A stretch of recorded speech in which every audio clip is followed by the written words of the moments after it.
Australia, the sixth largest country on Earth. An ancient, rugged, and unforgiving land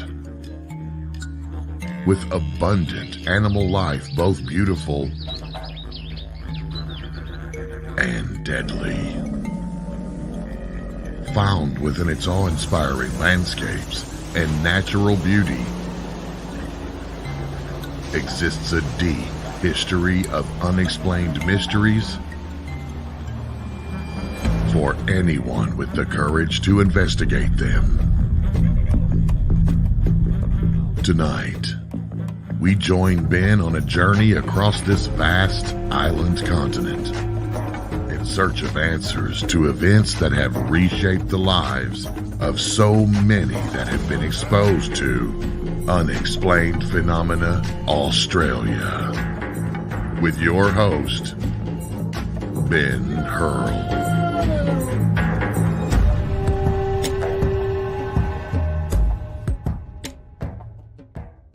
Good evening, everyone, and welcome to another episode of Unexplained Phenomena Australia.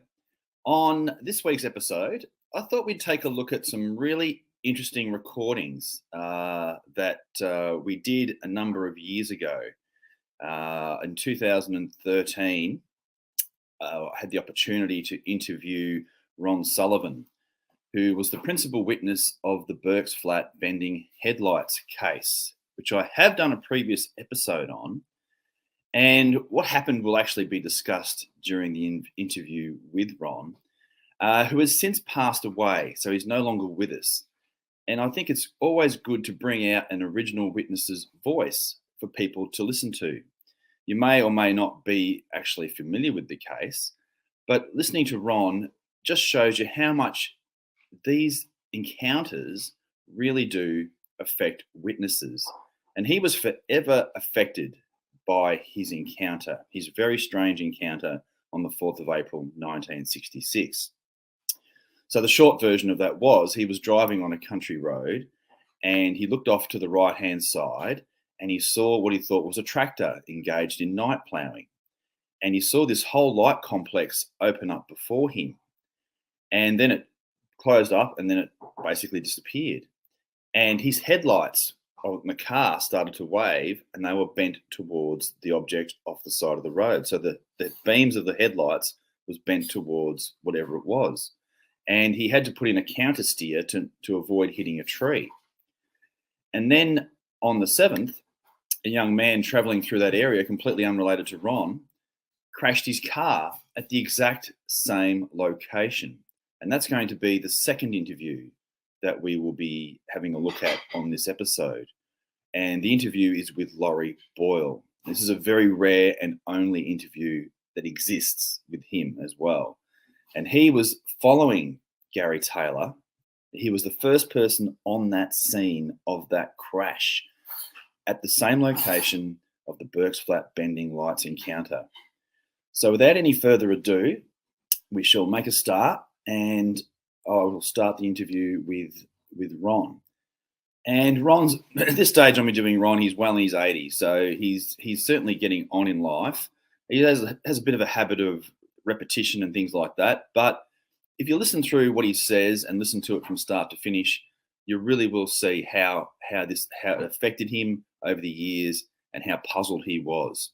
And there's a lot of really interesting additional information that comes out about the Burke's flat bending headlights case. So I'll just make a start on that. And Ron Sullivan had an amazing experience back in April 1966. And the case is very well known around the world, and it's known as the bent headlight case. And it has attracted a fair amount of publicity over the years.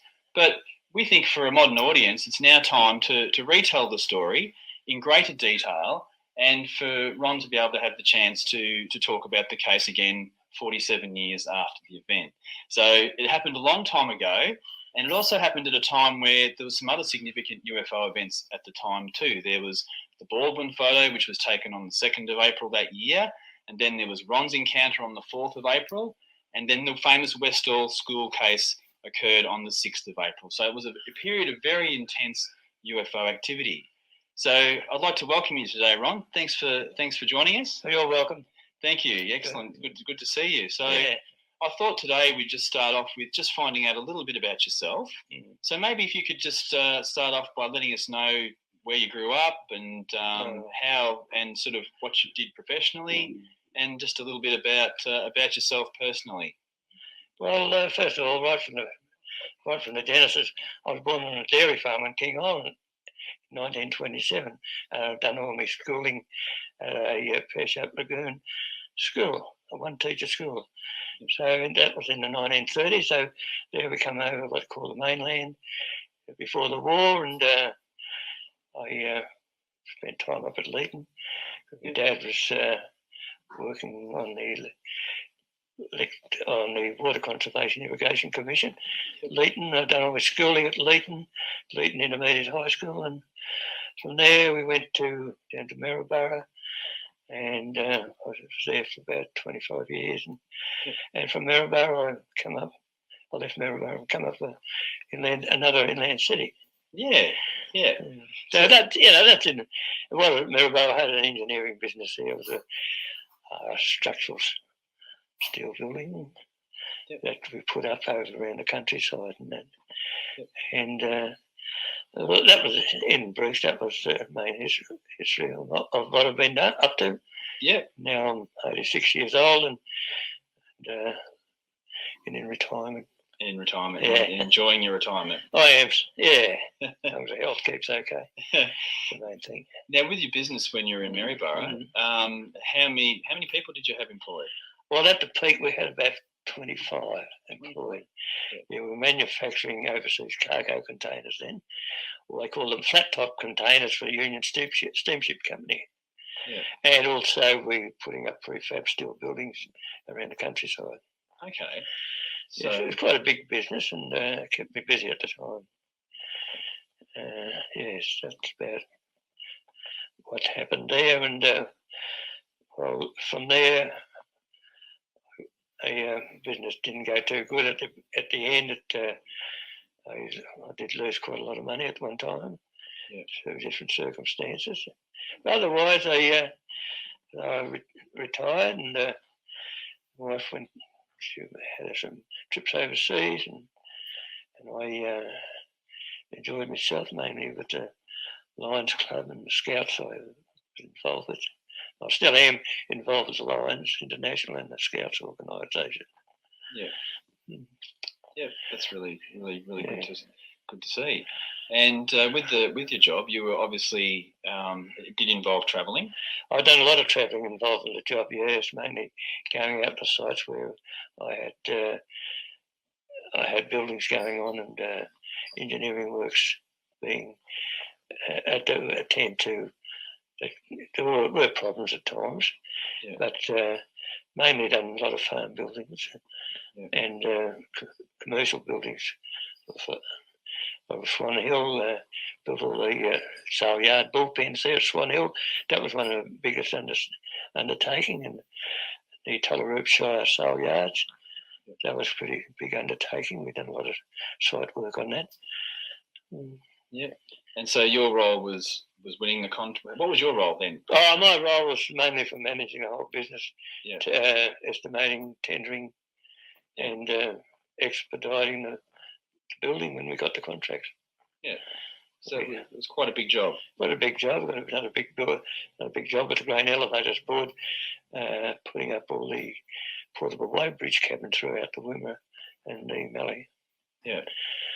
And so most of the work was up in that area. Up in that area, yeah. Yeah. So so you were travelling roads out there very frequently. About twice a week, 2 days a week I was on the road. Yeah. Yeah. So you knew the roads pretty well. And it's mainly the Wimmera Highway. I knew pretty well. I used to travel up that quite a lot. Yeah. Yeah, and of course going down to Melbourne on the roads down to Melbourne, I knew pretty well going through Ballarat and that. Yeah. Oh, that's very good, and that's a nice little insight into to who you are. Oh, a little bit of trivia. Yeah. It's nice to know to know a bit about yourself. Yeah. Now, going back to actually the 4th of April, 1966, which was the evening of the encounter. Can you tell us a little bit about that day? Yes, on the 4th of April. I'm not quite sure whether it was a Monday or a Tuesday. We'll soon tell on the 100-year calendar. Yeah. But I had to go to Witchyproof. I had a building just out of Witchyproof I wanted to have a look at. I had men up there working, and I wanted to have just about the full day up there. So I left on the evening before to stay at a motel at Witchyproof. Yeah. And it was on that day that I left home. It must be about 5 or 6 o'clock in the afternoon, or evening at that stage, and travelling up through Denali, through Malagal, through Sanana on the Wimmera Highway. Yeah. And there's about 14 kilometres out of Malagal. I remember the area quite well. I did have a heck of an experience. A lot of people wouldn't believe it, but at the time I wanted to keep it quiet. Yeah. And I was driving along, and it was dark. It was night time, clear, very clear, and I see in the right-hand side of the road in the paddock a light. I thought, that's the back light of a tractor working. As I got closer to it, it sort of spread out a bit and then flared up, and the top came up. It was like an inverted ice cream cone. And as I got closer to it, I felt tugging in my chest, and headlights were going like this.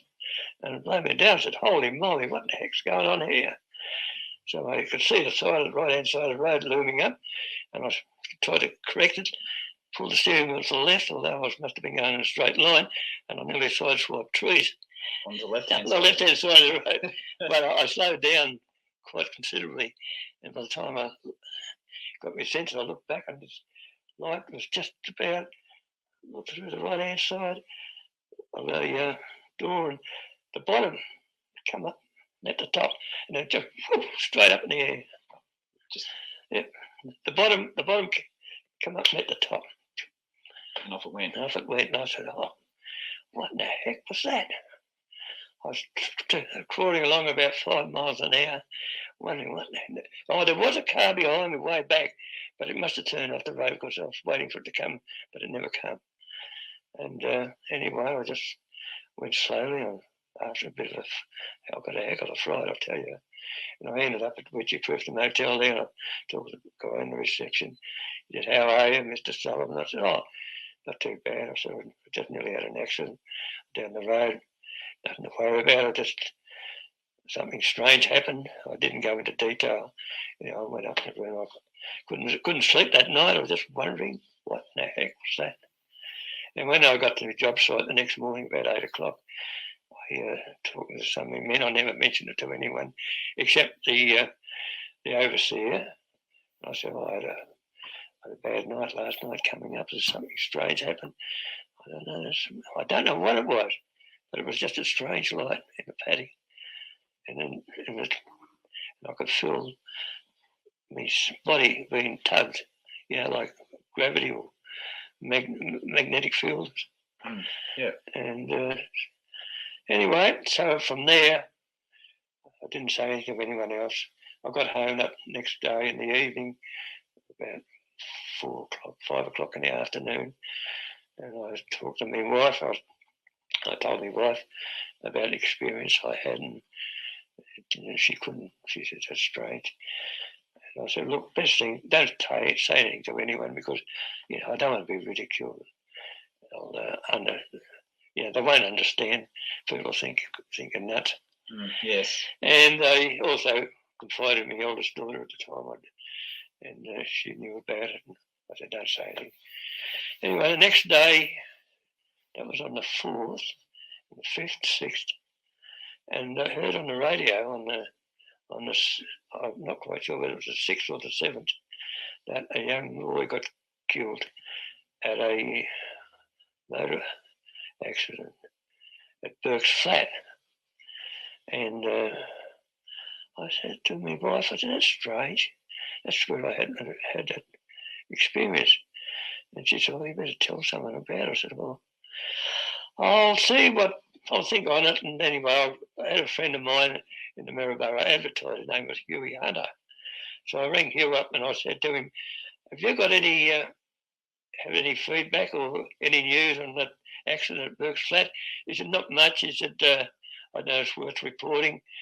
I said, what do you know? I said, well, something strange happened to me that night when I was there. I said, look, he said, look, leave it with me, Ron. I'll check up on the police.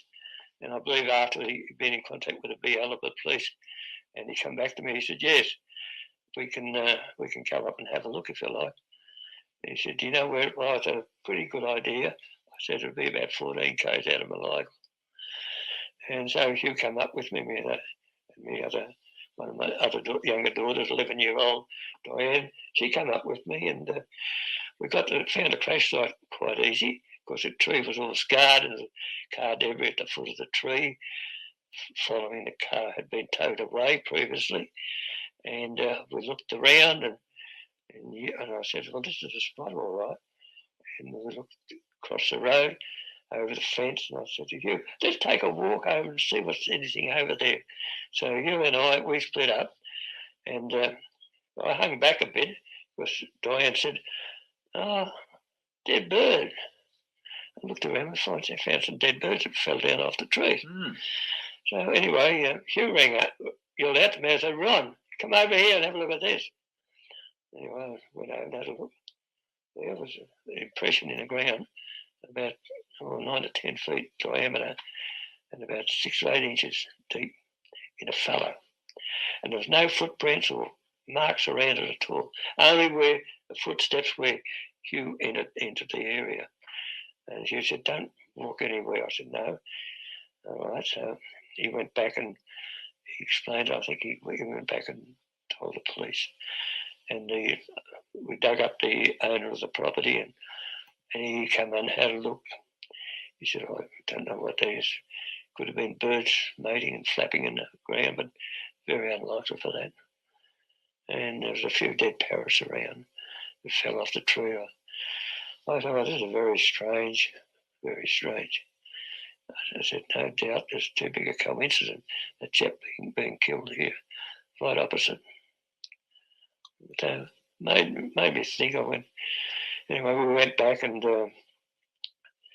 you said to me, so I don't know, Ron, do you want me to mention the story about it? I said, whatever you do, I suppose that's got to be known. It's an event that happened, and we'll probably might get some more people might come in and say they have found other suspicious areas, things that happened in that area. Yeah. But a lot of rumours got around that Burke's flat was a strange, ghostly place. Anyway, we laughed that off. Put it behind it. Yeah. But, now, I did hear at the time there was an incident at Westall 2 days after my experience, where a schoolyard of children and some teachers witnessed an object landing in a paddock or in a reserve next to the school, and they all come out and saw what was going on. I thought that was strange too. Yeah, it was a very interesting period of time. I think there's definitely something happening at that time. Now, when the headlights, just going back to the incident, when the headlights actually bent, did it happen? Did they bend around like that, or did they bend in the middle? And was there any sort of effect before it happened? Before it happened, I felt this tugging in me. Yeah. I felt it mainly in the chest. Yeah. Something tugging, imploding inside me. Yeah. Or like something tugging inside it, some unseen, whatever it was, I don't know. It was physical. Like a force or something? Yeah, it wasn't physical, but it was some force. Yeah. And the headlights seemed to just bend over like that. They sort of wave a bit. They're on the road like this, and then they sort of wave it like that. And I said, holy moly, what the hell's going on here, Then I didn't stop. I didn't want to stop. I was scared, absolutely scared. I slowed down and slowed down a bit of a crawl to have a good look, and I saw this thing disappear. But I did notice just before the bottom came up to meet the top, there was sort of a tube, like a fluctuating orangey greenish tube. Yep. 2 or 3 of them. But the strangest thing about it was the light did not cause shadows. It was contained. The light was in this unit, and it could not escape. And it didn't light up anywhere. Lit up no trees. It caused no shadows. And that was very strange. It was just like a real white melted glow. Or not melted glow, like a white milky shaped light that was contained in its own casing. What the casing was, I don't know. But the strangest thing was it was so obvious to see what happened afterwards when the bottom came up, met the top, and then you just see it just disappear. What it was, I do not know. No, when the bottom came up to meet the top, did that rise up quickly, or was that Okay, it came up right pretty slowly. Yeah. Not quickly. Yeah. Yeah. It came up about this speed. Yep. Yeah, and then it just went up. And so, did it sort of like fly away, or did it like just disappear? It just disappeared. It just disappeared. Just disappeared. Yeah. Disappeared speed faster than light. Yeah. It did. What the heck? That's pretty fast. Whatever it was. But I've had so many stories and people come up and explaining what it might have been. Yeah. Like I said, there's gravitational particles have been harnessed, and I don't know where it came from. What it was, I do not know. I'll never know. No. Probably one of the years to come we might, but when you look at it, Ben, who would have been ridiculed, say, 200 years ago, if someone said the unseen waves in the air can carry sound and picture. Exactly. Who would have been ridiculed 200 years ago if they said you can communicate and talk to a friend thousands of kilometres away and see them instantly at the same time? Yes. Which is carried by what we know now as radio waves. That's right. So what else can happen? It can't end there. I can't see communication ending there. No. No, not so, at all. I mean, gravity has waves. Gravity waves, we don't know. It's being explored. It's being looked at. So where we go? Probably another 200 years, 2213, we might know something more about it. I think we might. You're exactly right, down the track. Wait till 2213, another 200 years. I won't be around. I don't think I will be either. So after the event and you'd been out there with and investigated the site yourself, and it had been reported in the local papers, and even the Melbourne Sun Herald at the time did a big article on it as well. Yeah. When did the officials approach you about it? Oh, about weeks afterwards. Yep. Yeah, the chap came up from the Melbourne Sun in those days, and I took him out to the spot, and he took some pictures, which was in the Sun. Yeah. In April, I did have quite a few calls from people wanting to know what it was. I had Air Force come to see me one day when I was in the office at work, and they just they did introduce themselves. Group captain so and so. I just can't remember the names now. Yeah. But I just wanted to know details. Yeah. Took some notes down and got no more feedback. Yeah. But there were two chaps came in suits one day, and they had a book, and they introduced themselves, and they were from. I just took it as from some government department because they looked pretty official, and they had this book hard-covered black book, and turning over pages with diagrams of flying saucers, UFOs, because I never believed in them in those days. No. But I was sort of I'm changing my mind a little bit now. Anyway, turning in pages, was it this one? Was it shaped like that? Was it shaped like that? I said, where'd these pictures come from? I remember saying that. They said, oh, from all around the world. Excellent. So there you go. Excellent. So I did pinpoint the closest resemblance of one, which is like an inverted ice cream cone. But when the top when the bottom come up and met the top, it just looks like a saucer with a dome underneath it. The dome underneath it, yeah. And the dome was the bottom of it. Yeah. So when the Air Force guys came and spoke to you, did they make appointments to come and see you, or did they just turn up out of the blue? No, they rang up. They did ring up. They rang up and told me would I be in so and so time. So I said, yeah, I'll come in. Okay. That'd be okay to come in. Yeah. And what type of questions were they asking you? Oh, mainly about the object. Yeah. What lights was it? Coloured lights? What the light colours were? I told them it was a contained light in a milky coloured contained light that didn't let off any. Couldn't escape from the capsule, whatever it was. Let off no. What I've just said earlier. Yeah. I told them it's sort of an orangey greeny, like an orangey greeny tube inside and pulsating a little bit. I just got a glimpse of that, and it's sort of very vivid in my mind. Yeah.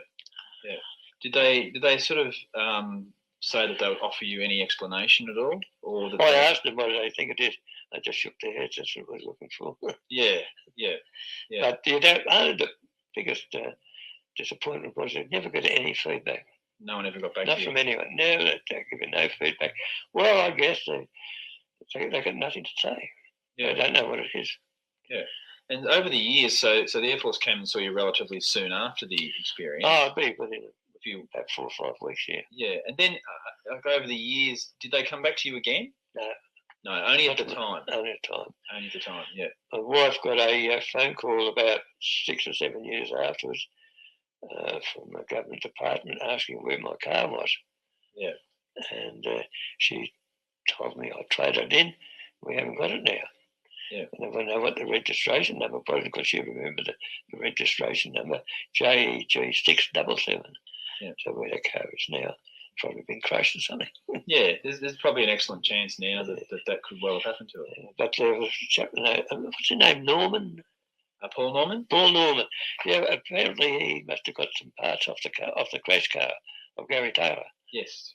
Crash car, he got the headlights and yes, he's looking for radiation on that. And whether he was successful or not, I don't know. Did they do any tests on your car? Did anyone come and have a look at your car when the Air Force did contact you? Did they have a look at your car at that time? No. They didn't. They weren't interested in the car. No. They were only interested in the event. Yeah, only the event. No, they didn't look at the car. Yeah. Yeah.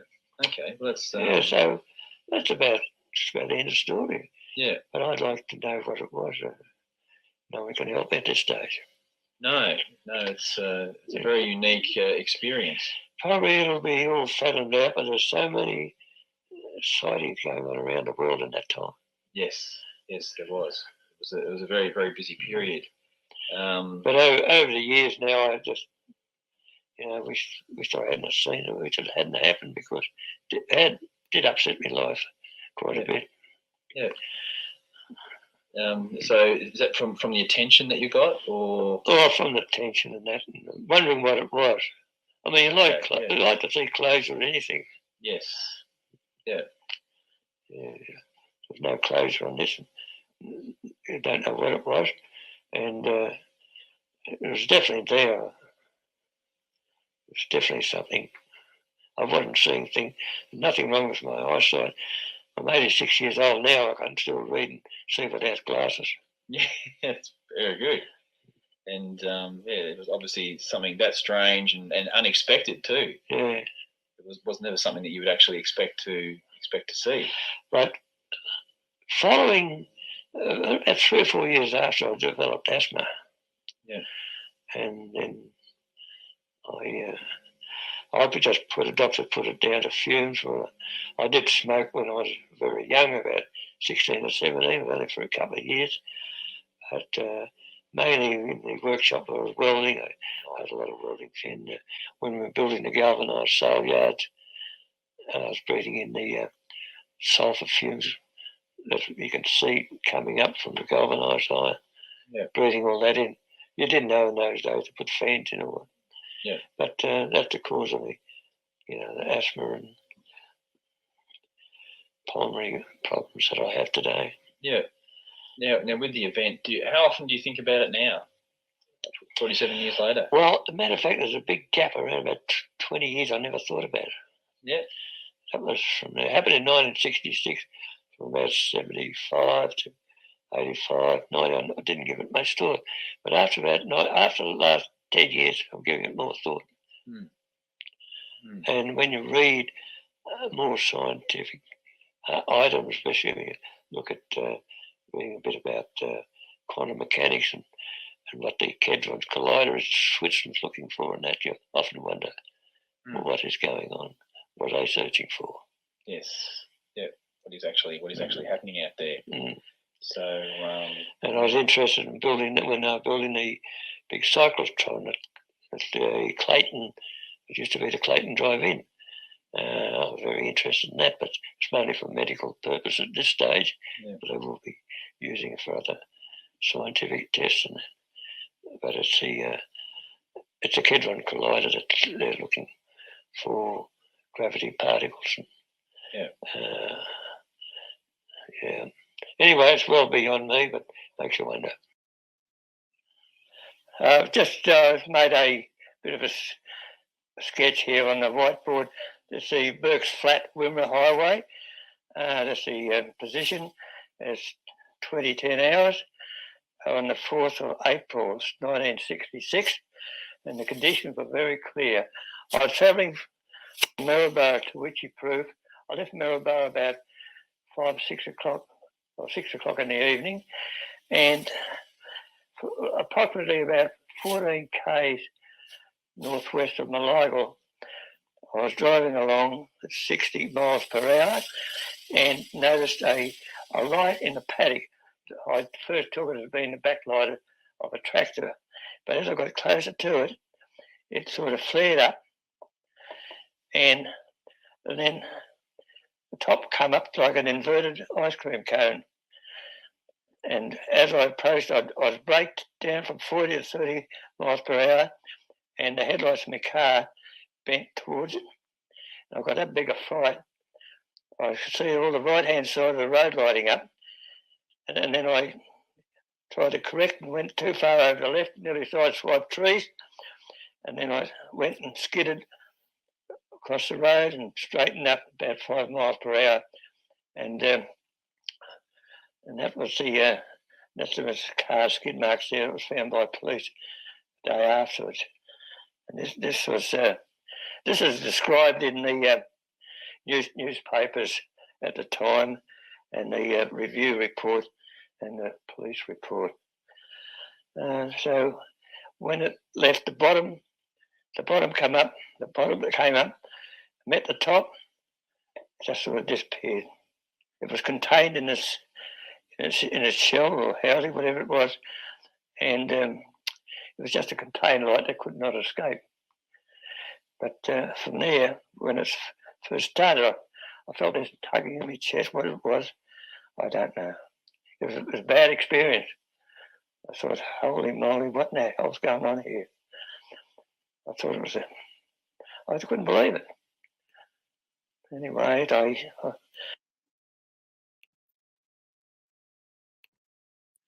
Righto, so I hope you found that explanation from Ron interesting about that intriguing encounter that he had on the 4th of April 1966. And I'm just going to now play the Lawrie Boyle interview.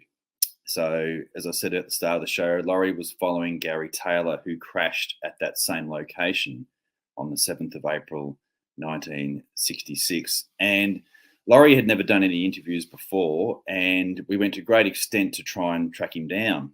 And I rang him up out of the blue. He didn't know me. And I said, "Oh, are you Lawrie Boyle, who had the misfortune of his friend being killed in a car crash?" And he said, yes, that's me. And he sort of said, if we ever get together sometime, I can, I'll do an interview with you. And he happened to come to Melbourne. He was living in Queensland. And we were able to get together and do the following interview. So I'll just start that, and you can have a listen to his impressions of what happened to Gary Taylor. Today I have with me Lawrie Boyle. Welcome, Lawrie. Thank you. Thank you. Lawrie was travelling with Gary Taylor on the night of the 7th of April 1966. And Laurie's been kind enough today to give us his time so that we can go over a bit about Gary Taylor, find out who Gary was, what the plans were for the evening, and also ultimately what happened on that night. So thanks for joining us today. Well, Yep. When did you first meet Gary? sometime during technical college in Caulfield. I don't know exactly when. Would have been in the early 60s, probably 61, 62, thereabouts. Yep. Yeah. Yeah. And what sort of brought you two together? What was your common interest? We had an interest in steam locomotives, basically, and railways in general. Yeah. And I think we'd probably met at school, and then also met up on a excursion train somewhere, and realised we had a common interest, and it developed from there. Yeah. And you became fast friends. Became very fast friends. And how would you describe Gary? What sort of a character was he? Gary was very easy to get on with, very likeable. Lad, I suppose you'd call him in those days, the terminology used then, probably. Yeah, he was very easy to get on with, very friendly. There was quite a large group of us, but there was really only half a dozen interested in the train sort of thing. And we sort of probably singled ourselves out and kept as a tighter group sort of thing. Yeah. So those who are a bit more railway interested. Yeah. we sort of go off and do our own things on that sort of thing. Excellent. But he still had a good group of friends at home. As well. Yeah. Yeah. And so what careers did you both have at that point in 1966? Well, I'd always wanted to drive trains since I was about 3 years old, and I was heading in that direction. I just got a job as a trainee locomotive driver on the Victorian Railways. And Gary was an apprentice electrical mechanic, if I remember rightly. It was electrical for sure. I think it was electrical mechanic. Yeah. And he was working, I think he worked for the Border Works, from memory, I think it was called at the time.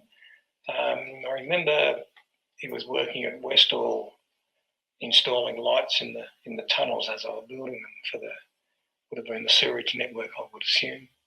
Yeah. Yep. And that was around that time. That was around that time, yes, for sure. Yeah, which is very interesting. Now, what type of cars did you both have at that stage? I remember mine was an FC Holden, a blue one. Yeah. Gary drove a black Zephyr. Yeah. I'm not sure what model it was. Yeah. It was just a Zephyr to me. Yeah. And how was he with his car? Was it his pride and joy? Oh yeah, he looked after it. He did. Yeah. He looked after it. Yeah. We both looked after our cars in those days, though. You kept them clean, and they were your pride and joy. They were your pride and joy. Yeah. So on that night on the day of the 7th of April 1966, what was your plan at that point in time? Well, at that point in time, we were planning on a trip I was going to Donald to visit my then girlfriend, and Gary was going to accompany me to there, and then he was going to go on to Hopeton, I think it was, where he had relations. We weren't going to go until the Friday because I had to work on the Thursday afternoon. Yeah. But at the last minute, my job got cancelled, and I had the time off, so we made a last minute decision to go on that day. Yeah. To head up and get on up there. But I had to get the oil changed in my car, if I remember rightly, because it needed it to drive that distance. Yep. So we had that quickly serviced and did that. And then headed off. I suppose it was late afternoon, you'd call it. Yep. Yeah. And what were you feeling on that day? Were you both excited about Oh, I was looking forward to heading off, yeah. It's always great to get away. Yeah. I was going to see my girlfriend because I was happy. That's right, absolutely, yeah. I think that's a good enough reason. Yeah, that's right. Okay, so what was the plan? Were you going to make stops along the way? Oh, there was no plan laid out. The plan was just to drive to Donald. I'm trying to remember, it's so long ago. Yeah. I think we had to call into my work at South Dynon to pick up some stuff from my locker. And there was a lot of traffic on Footscray Road in those days. Busy it was a really busy road because the West Cape Bridge wasn't even thought of. Yeah. And there was that much traffic, we decided we probably wouldn't be able to keep up with each other. We'd probably lose each other. So we decided we'd moved at a certain point on the fringes of Melbourne. So we decided to meet at Keilor, Yes.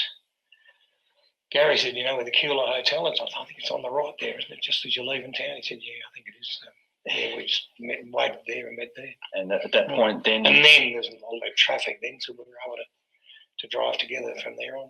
Yeah, so you were just going to tandem your way just up to Donald. Yeah, just tandem my way up there. Yeah, which is cool.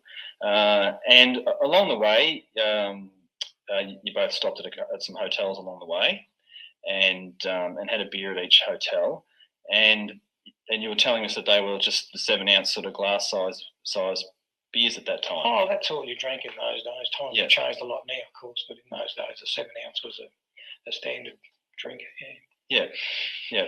And once you actually made it to Castlemaine, Gary's car started to develop a bit of a clanking noise, as it's described in the report. And you towed him then, and the rope broke once or twice. And at Meldon, your car started to run hot. And do you remember any of that at all? Or because we're talking 47 years ago, folks, so it was a fair while ago. I'm going to be honest with you, I don't recall towing his vehicle at all. But if it's in the report, then obviously I must have. But it is a long time ago. Yeah. Can you remember at all how he was at that point? Like if you started having his usual self, always. Yeah, always happy and eager. Happy and eager. Do whatever we got to do. Yeah. Excellent. So.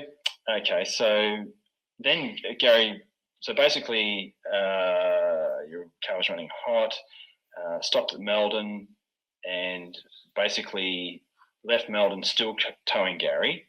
The rope broke and Gary made the decision that he was going to continue on his own. Yeah. So, and again at this point he was still his normal self. Yeah. Yep. Yeah. So he sounds like he just said he was a fairly easygoing sort of a guy, so he didn't have... Doesn't sound like too much was going to faze him, really. No, nothing fazed him. Nothing fazed Gary. So basically, he let off, and once he got to Eddington, he made a wrong turn and he headed down towards Maryborough. Yeah, I can vaguely recollect this. Yeah. Yeah. And you then chased after him, and you stopped and were able to turn him around. Flashing lights at him and attract his attention. Yeah. And at that point, then he said he would follow you, and he would flash his lights. Yeah. if he encountered any more troubles at all. So, would you have described you guys as getting tired at this point in time, or we think you were both still pretty? Oh, we wouldn't have been tired at this time. No. I would doubt it very much. Yeah. Because at the time you were both about 19 years of age. Yeah, at the time we knew how to burn the candle at both ends and get through it. So I suppose that's an important point, because being 19 at the time in your life when you have got plenty of energy, so perhaps he may not have been tired as perhaps could have been thought potentially. That's my thoughts precisely. Yeah. I doubt he would have been sleepy tired. Yeah. Because he was used to getting up when he did, starting early and working, I suppose, long days. Working long days, yeah. Working long days and then having a little bit of leisure time in the evenings. It was, common not to get to bed before midnight. Yeah. Oh, very common in those days, yeah. Okay, yeah. So at this point in time, we're talking, not even 10 o'clock at night. No, so that's right. So he should have been still quite... He would have been. Quite okay. Yep. Once you got to Malibel, you guys took a break, and Gary asked how much further to Donald, and Lawrie said to him there was about 50 miles, and the time then was around about 11 o'clock at night, and that's as what the report says.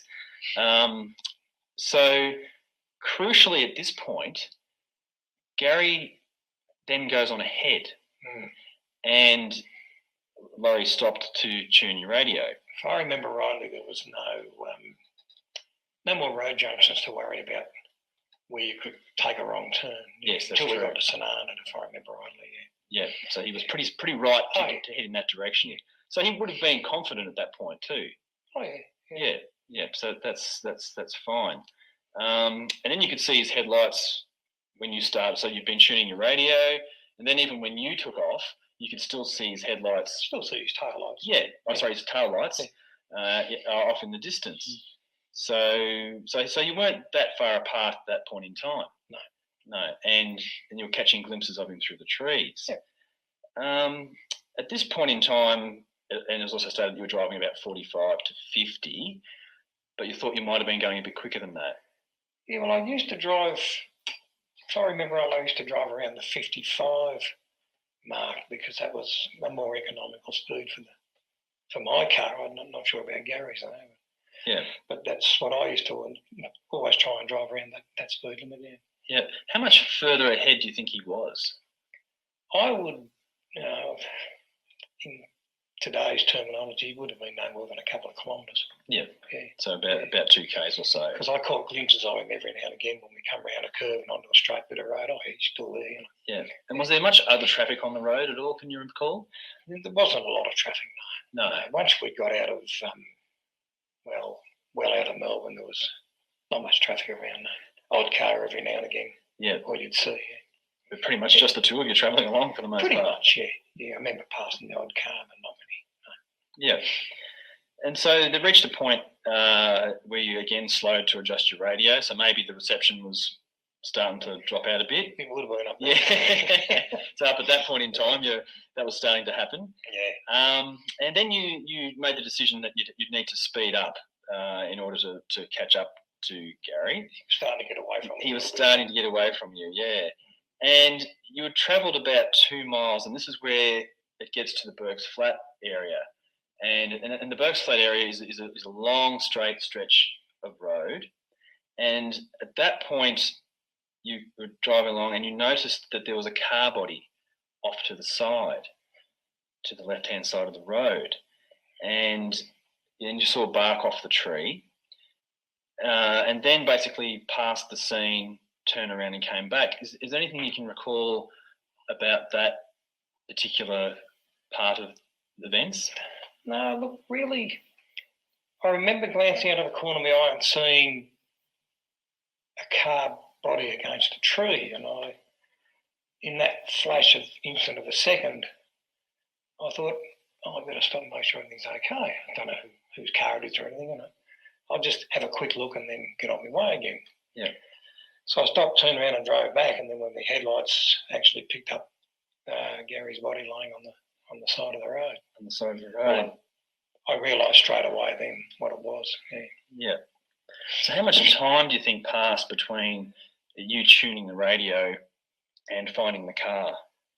Oh, look, I have no idea. Yes. No. So no, that's cool. And so with Gary's body in relation to the vehicle, was it in front of the vehicle, on the road? Can you recall where he was actually lying? Not really. He was lying on the gravel just off this side of the bitumen. Yeah. I can recall that much. But where he was in relation to the car, no, don't really recall. Can't really recall. No. Yep. No, that's cool. Did you? I would have said alongside it, but when you think of that, how far is that? Yeah. And we appreciate that this is 47 years ago, so it's 47. Okay. Yeah, it is a long time ago. Did you see any other lights in the area at all when you were driving along? I seem to recall passing a car previous to that, but how far back I don't remember. Yeah. don't recall seeing any other lights. Yeah. What I do remember is when I realised I was in trouble and had to get help, I sort of stood up and looked around and there's no lights anywhere. It's total black. And I thought, where's the nearest farmhouse? Yeah. I've got to get help.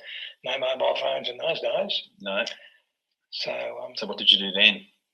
Well, I checked out and I couldn't find any heartbeat. I was pretty sure he wasn't breathing. Yeah. So I hopped in the car and drove until I saw a farmhouse light, basically. Yep. Drove to that farmhouse and explained the situation and got help. Got help. Yep. And they were obviously very willing to come and give you a hand. Oh yeah, they were nice people. They were really helpful. So and then the farmer rang the police at Bialaba, and so the authorities were alerted, and you both returned to the scene together, and you put a rug over the body, and at that time you thought you detected some breathing. Yeah, I recall doing mouth-to-mouth resuscitation in those days, we called it. But I couldn't be sure whether it was immediately I stopped or whether it was after I'd been to the farmhouse. Okay. I can't be sure. You can't be sure. Yeah. No, that's fine. Yeah. And then the police arrived. And can you recall much about after the police arrived, what happened at that point? Not really. I suppose in hindsight, I've probably gone into shock by now. Yeah. Understandably. And that's probably, going to make things difficult to really recall thoroughly. Yeah. Bits come to mind, sort of thing. Yeah, but only bits and pieces. Yeah. And the passerby then drove you in your car to the St Arnold Hospital. Yeah. And you spent the night there forthwith at the hospital. So what were your movements after you left the hospital and were able to travel on? I travelled on to Donald. Yeah. Just trying to think whether we came back. No, see, there was no communication in those days. We had no phones, and I don't really recall. I don't think we did, because I would have had no way of communicating with Gary's parents. Yeah. Yeah. So you stayed in Donald at your girlfriend family's house? Yeah. Okay. So also in the report, you had a statement that you thought that Gary may have had his heater on and fallen asleep. And there was also a car with bright headlights that you did mention just previously. Yeah. Now, there's a couple of interesting points. The car with the bright headlights was seen 1 mile before the wreck, before you came across. That's what the report states. Is it possible that this car has either seen the crash or potentially even caused the crash with the bright lights? Because did you have to react to the bright lights? Or? I have no way of knowing that at all. Knowing that, yeah. No, I couldn't give anything on that. Yeah, no, that's fine. The lights were such that I saw him dip them, but they were still a bit bright, but they never worried me. Yeah, But they must have, for me to remember it. As a point of reference. Yeah. So I suppose that's me saying that potentially that car may have surprised him somehow. Potentially, it's possible. It's a possibility. It was only a narrow bitumen road. You've got to put one wheel off the road to pass a vehicle coming the other way. Yes. I don't know how wide the bitumen would be, but they were only one vehicle width wide, really. I think it was pass an oncoming vehicle. You both have to put one wheel off onto the gravel. It's kind of common courtesy. Yeah. And I know we used to go through a lot of windscreens and everything on those sort of roads. Yeah. So basically, at this point, Gary hit the tree at 70 miles an hour, which, from my understanding of the Zephyr, would have been fairly fast for a car. I wouldn't have thought it would go that fast myself. Yeah, and that's what the police stated. That was the crash. They've calculated that to be the speed at which he was travelling. Yeah. And interestingly, his car went into a 70-foot skid before he actually hit the tree, and the skid stopped 7 feet before it hit the tree, and he hit the tree side on. So the interesting thing that I find is that he's braked for something. So he's put his brakes on and he's gone into a power slide for 70 feet.